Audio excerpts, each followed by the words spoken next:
ఓం గం గణపతయే నమః. ఓం దుం దుర్గాయే నమః.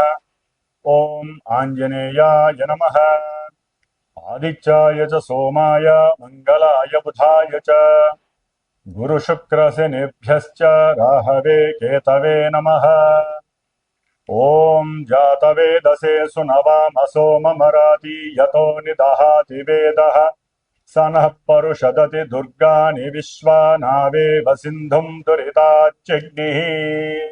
ఓం దుం దుర్గాయే నమః. ఓం రాహుగ్రహాయే నమః.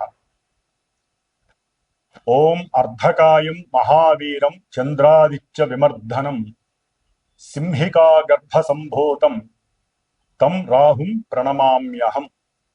ఈ యొక్క స్తోత్రాన్ని వీక్షించేటటువంటి వాళ్ళల్లో ముఖ్యంగా ప్రతి ఒక్కరూ దుర్గాదేవిని ఆరాధించవచ్చు.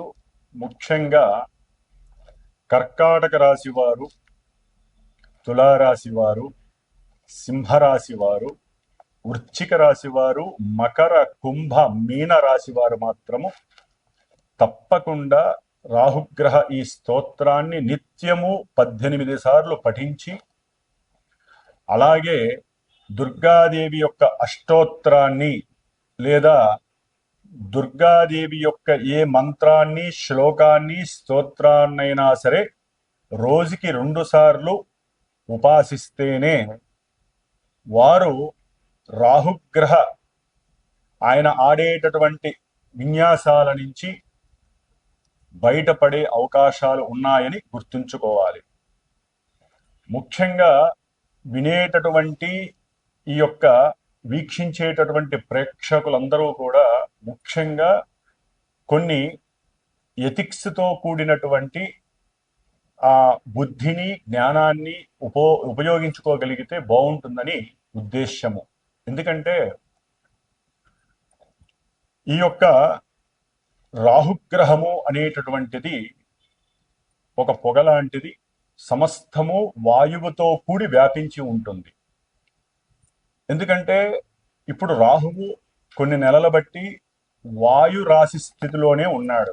అంటే కుంభరాశి అనేటటువంటిది ఆయన యొక్క స్వక్షేత్రము. స్వక్షేత్రగతుడై దాదాపుగా నవంబర్ 22వ తేదీ వరకు కూడా శుభగ్రహ అధిపతి అయినటువంటి గురుగ్రహ నక్షత్రంలో ఉండి తన యొక్క మిత్రుడైనటువంటి శని యొక్క రాశిలో ఉండి ఇరువురి యొక్క ఫలితాలని కూడా బ్యాలెన్స్ చేస్తూ ఇబ్బందులను పెడుతూనే వీళ్ళందరికీ కూడా, ఈ రాశిలో వారందరినీ కొంత రక్షించగలిగేటటువంటి పరిస్థితిని కలిగి ఉన్నాడు ఈ రాహు మహానుభావుడు.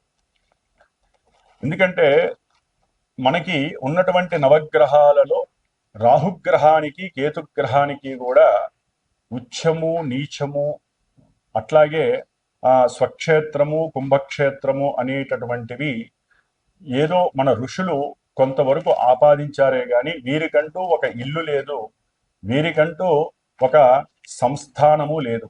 వారు ఏ ఇంట్లో ఉంటే, ఏ నక్షత్రంలో ఉంటే, ఏ గ్రహాన్ని వీక్షిస్తే, ఏ గ్రహము వీరిని వీక్షిస్తే, ఏ గ్రహము వీరి నక్షత్రాలలో ఉంటే ఆ గ్రహము ఆ ఇంటి యొక్క ఫలితాలని మొత్తం వీరు లాగేసుకొని వారికి ప్రసాదించేటటువంటి అతి గొప్పవారు ఈ రాహువు మరియు కేతువు కూడా. వీరు సర్పగ్రహాలు. అంటే పూర్వజన్మల్లో కానీ ఈ జన్మల్లో కానీ ఈ రాహుకేతువులకి సంబంధించినటువంటి సర్పదేవత, అంటే అధిష్టాన దేవత సర్పములు వీరిద్దరికీ కూడా.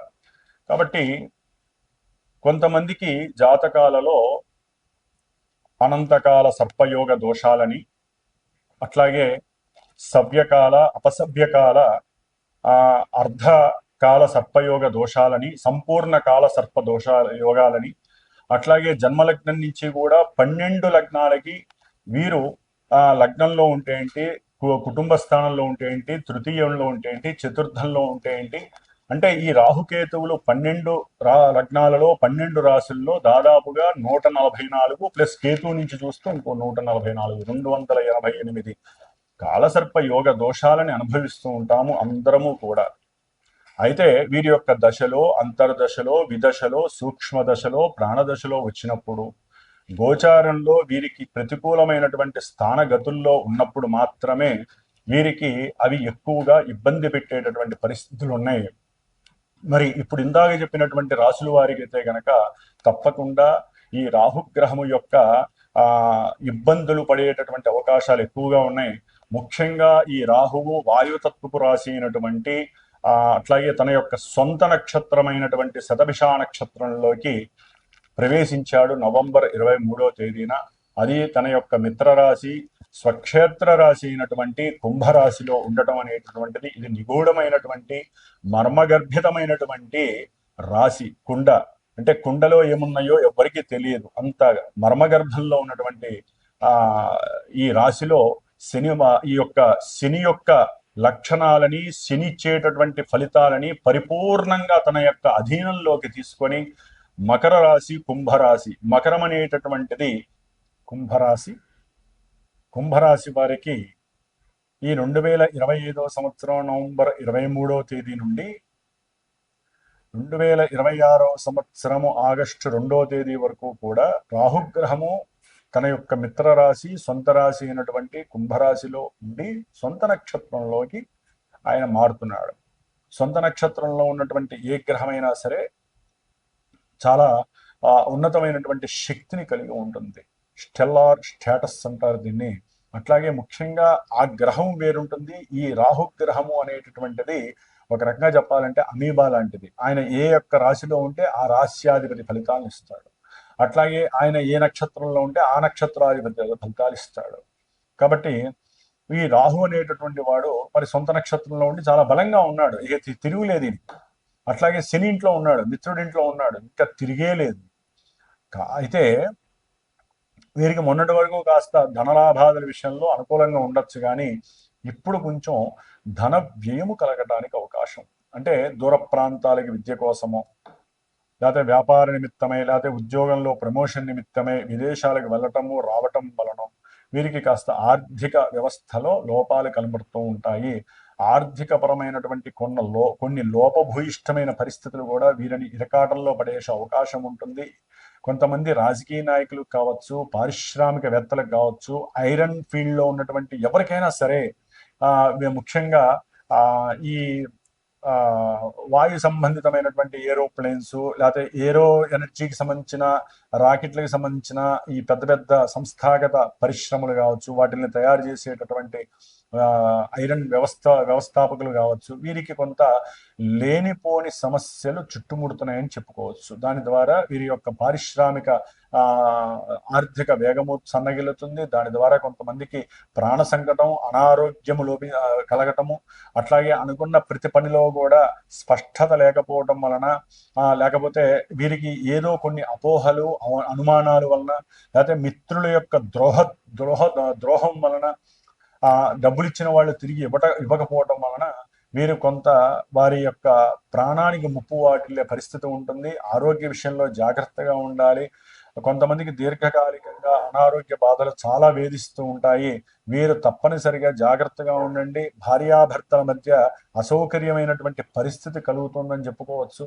సంతానపరమైనటువంటి అసంకల్పిత అసౌకర్యమైనటువంటి పరిస్థితులు కూడా ఇబ్బందులు పెడతాయి. కాబట్టి జన్మజాతకంలో ఈ రాహుగ్రహము అనిష్టకరమైనటువంటి గ్రహాలతో కానీ, వాటి యొక్క రాశుల్లో కానీ అట్లా ఏదైనా నెగిటివ్ ఎఫెక్ట్స్తో కలిసి ఉన్నట్లయితే కనుక వీరికి గృహపరంగా కావచ్చు, సంతానపరంగా, ఆర్థిక పరంగా, లేకపోతే వీరి యొక్క ఆరోగ్యపరంగా, విద్యాపరంగా ఏ రకంగానైనా సరే వీరికి ఇబ్బందులు మాత్రము కలిగే అవకాశం ఉంటుంది. వీటిని తటస్థీకరించుకునేందుకు వీరు రాహుగ్రహ స్తోత్ర పారాయణ, ముఖ్యంగా వీరు మాత్రము సుబ్రహ్మణ్య ఆరాధన చేయాలి. రాహుగ్రహానికి సంబంధించిన జపతపాదులు, అట్లాగే 18 రోజులు మరి ఈ రాహుగ్రహానికి సంబంధించిన జపము చేయిస్తూ తర్పణాలు వదిలిస్తూ, అట్లాగే స్ఫటికలింగేశ్వరుడికి ఈ యొక్క దుర్గా సూక్తము, సర్ప సూక్తము, మంజు సూక్తము, ఇలాంటి సూక్తాలతో రుద్రాభిషేకాన్ని గావించుకోవటము, అట్లాగే దుర్గాదేవికి సంబంధించిన 8 అమావాస్యలు చక్కగా చండీ యాగాలలో పాల్గొనడము. ఇంకా ఏదైనా జన్మజాతకంలో ఇంకా ఘోరమైన విపత్తులు పరిస్థితులు ఉన్నట్లయితే కనుక వారు తప్పకుండా జాతక పర్యవేక్షణ కానీ, లేదా ప్రశ్న జ్యోతిష్యం ద్వారా కానీ చక్కగా కనుక్కొని దానికి తగ్గ పరిష్కారాలు ఆచరించుకుంటూ కుంభరాశి వారు ముందుకు వెళ్ళడం చాలా అత్యుత్తమమైనటువంటి ఫలితాలని కలుగుతుంది. జాగ్రత్తగా ఉండాల్సిన పరిస్థితి. మిత్రుల్ని జాగ్రత్తగా ఉండండి. అట్లాగే తల్లిదండ్రుల్ని ఎక్కువగా ఆరాధించండి. అట్లాగే ఏదో లాభం వస్తుందని చెప్పి ఓవర్ కాన్ఫిడెంట్తో పోతే మటుకు లేనిపోని ఆర్థిక వ్యవస్థల్లో అసమానతలు మిమ్మల్ని ఇబ్బంది పెట్టే పరిస్థితులు ఉంటాయి. జాగ్రత్తగా ఉండవలసినటువంటి బాధ్యత. ఓం దుమ్ దుర్గాయే నమో నమః.